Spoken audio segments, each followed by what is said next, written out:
Hello, I'm Josh Bruegger, Chief of Police for the Pasadena Police Department. Coming to you to update you on a significant case, a murder case we had over the weekend, but more importantly, to express my outrage and concern with public safety with current events that are going on right now. On Saturday, between 4 and 4:30 p.m., Pasadena police officers responded to an apartment at 1911 Southmore in response to a 911 call. The 911 caller told the dispatcher that he had killed his wife and needed help. Responding officers arrived, contacted the male subject that had called 911, who was identified as Alex Guajardo, and observed him to have blood on his pants. The defendant confessed to the initial officers that he had killed his wife and that she was in the apartment. Officers entered the apartment, found the victim stabbed approximately 20 times across her body, several of those wounds to her abdomen. The victim was transported to the hospital, where several hours later she was pronounced deceased. The victim was also found to be approximately 4 months pregnant.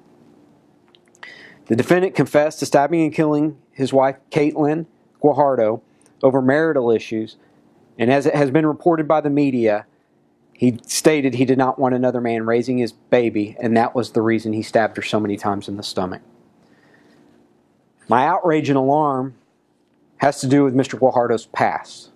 On May 5th, 2019, Mr. Guajardo was arrested by the Houston Police Department for DWI and failure to stop and give information at a crash scene.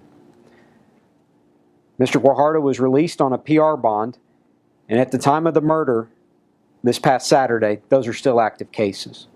On July 31st, 2019, Pasadena police officers were called to 1911 Southmore, again where Mr. Guajardo and his wife live, in reference to a cat that Mr. Guajardo had allegedly killed.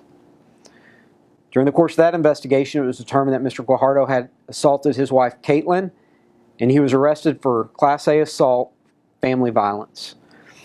The District Attorney's Office filed a motion for a high bond of $50,000, as well as a protective order preventing Mr. Guajardo from being near his wife. Despite being out on PR bonds for this DWI and the FSGI, Mr. Guajardo was given a PR bond for the assault and was released on August 1st, 2019 with no bond conditions. It was just approximately 18 hours later that he went to the apartment and killed his wife and unborn child. Saturday evening, we had another case to highlight my concern with the PR bonds. Minell Tucker, 32 years of age, was arrested Saturday evening at approximately 7:30 p.m. after he was involved in a shooting at 4101 Shaver. Tucker had discharged a weapon several times and struck a vehicle and was charged with violating a protective order, unlawfully carrying a weapon, discharging a firearm in a municipality, and criminal mischief. Again, Mr. Tucker's past is of great concern to me. On June 6, 2019, Mr. Tucker was arrested at 4101 Shaver by Pasadena police officers for unlawfully carrying a weapon. Specifically, it was a handgun. He was released on June 8, 2019 on a $100 bond. On July 16, 2019, a little over a month later, officers were sent to Mr. Tucker's apartment at 4101 Shaver in reference to a disturbance between him and a female roommate.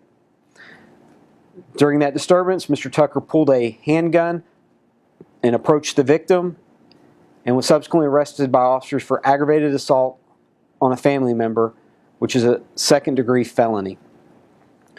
Again, the District Attorney's Office did their job, filed a motion for a high bond, requested a $50,000 bond. Protective order was issued, and in spite of all of that, and being out on bond for PR bond or a $100 bond for a weapons offense, he was released on a PR bond. I am shocked, I am outraged, and I am saddened by these cases. This is not the first time that I've stood before you to talk about my concern with PR bonds on public safety. If you recall, back in January, I came to you when we had a subject that we arrested for 4 counts of aggravated robbery and 1 count of aggravated assault on a peace officer after pointing a gun at one of my officers, and he was released on 5 PR bonds despite already being out on the bond for a weapons offense. Last Tuesday, Harris County Commissioners Court approved the bail reform settlement, and I've seen tweets and public officials declare that history had been made in Harris County. County Judge Lena Hidalgo went as far as to tell other counties and municipalities to take note of the reform and said, quote, "This is what building a fair and effective criminal justice system looks like," end quote. This reform seems to have neglected the rights of crime victims and the overall safety of the public. The cases with PR bonds I've talked about today involve violence, weapons, alcohol, and driving. These are not victimless or property crimes.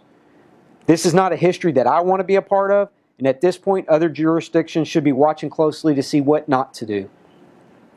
I've had others tell me that as a police chief, I need to stay in my lane and I should stay quiet about bail decisions.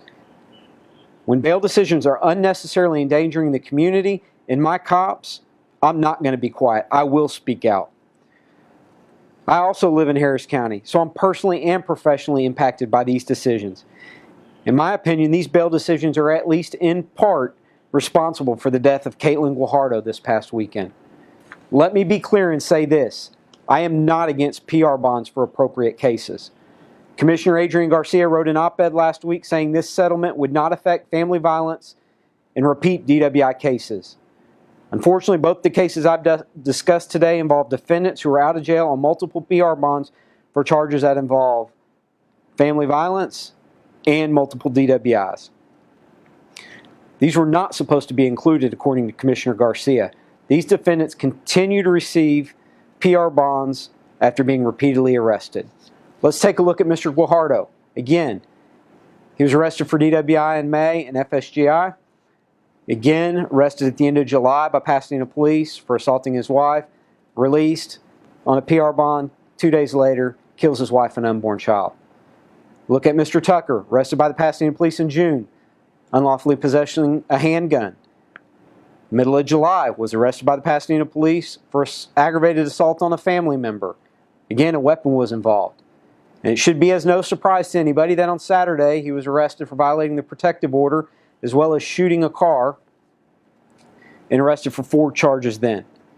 I ask you, when is enough? How many arrests and PR bonds does a person get before it is enough? In these 2 examples, clearly it's at least 2, even if violence and weapons are involved. These 2 examples took place in Pasadena in one day, so I shudder to think what else has taken place across the county and what the future holds if this is the path that we're going to continue on. How many murders will have to take place before we wake up and realize this is not the right path forward?